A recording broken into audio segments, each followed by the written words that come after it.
In the barren, golden sands of Egypt, where the sun casts long shadows across the desert, and the wind whispers ancient secrets through the shifting dunes, lies a story that has haunted mankind for over a century. A tale of wonder and terror, of discovery and death. The real story of King Tutankhamun's curse begins not with the boy king himself, but with the world that surrounded his tomb, waiting silently beneath the earth for thousands of years. It was 1922 when British archaeologist Howard Carter, after years of tireless searching, finally uncovered the entrance to a sealed tomb in the Valley of the Kings. It was hidden beneath rubble, almost forgotten by time. As Carter and his team chipped away at the stones, they had no idea they were about to step into one of the most significant discoveries in the history of archaeology and one of its most chilling legends. When Carter peered inside and famously declared, "Yes, wonderful things," he could not have imagined the horrors that would follow. The tomb of King Tutankhamun was almost completely intact, a miracle considering the centuries of grave robbing that had stripped other royal burials bare. Inside were golden statues, intricate carvings, ceremonial chariots, and of course, the sarcophagus of the boy king himself, untouched for over 3,000 years. The discovery sparked worldwide fascination. Newspapers called it the find of the century, but that excitement would soon turn into dread. Just months after the tomb was opened, Lord Carnarvon, the wealthy sponsor of the excavation, fell ill. He had been bitten by a mosquito on the cheek, and the bite became infected. Within weeks, he was dead. At the exact moment of his death, all the lights in Cairo reportedly went out. At his home in England, his dog let out a howl and dropped dead. Whispers of an ancient curse began to surface. Soon, other deaths followed. Arthur Mace, a member of Carter's team, died suddenly. George J. Gould, an American financier who had visited the tomb, died of a fever. Prince Ali Camel Fahmy Bey, who mocked the curse, was shot by his wife. Hugh Evelyn White, an archaeologist who had worked in the tomb, took his own life, leaving behind a note written in his own blood that read, "I have succumbed to a curse." The legend grew with every passing year. But was it truly a curse? Or something else entirely? Scientists began to investigate. Some proposed that toxic mold or bacteria sealed in the tomb for thousands of years may have been released when it was disturbed, causing mysterious illnesses. Others believed it was pure coincidence, or that the stress and fatigue of the excavation had simply taken a toll on the men involved. And yet, the pattern was hard to ignore.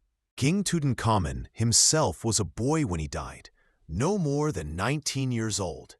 His reign was short and troubled, marked by political upheaval and the reversal of radical religious reforms made by his father, Akhenaten. But in death, he became more powerful than he ever was in life. His burial was small and hastily done for a pharaoh, suggesting that his death had come unexpectedly.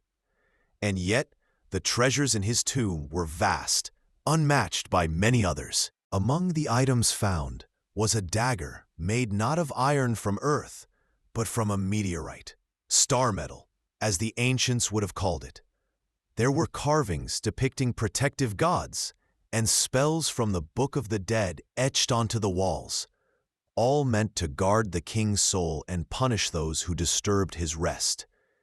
Whether you believe in curses or not, the ancient Egyptians did. They believed that the afterlife was filled with trials, and that the dead must be protected, not just from spirits, but from the living. The mummy itself was strangely burnt, possibly due to a chemical reaction from the embalming process. His body was broken, his sternum missing, and his skull showed signs of trauma. Was it an accident? A murder? Or perhaps divine punishment? The mysteries only deepen the legend. For decades, Hollywood and tabloids fed on the myth, creating stories of mummies coming to life, of tomb robbers doomed to suffer, of a boy king whose spirit could not rest. Howard Carter himself lived for another 17 years after the discovery, dying peacefully at the age of 64. His death was often used by skeptics to dismiss the curse entirely.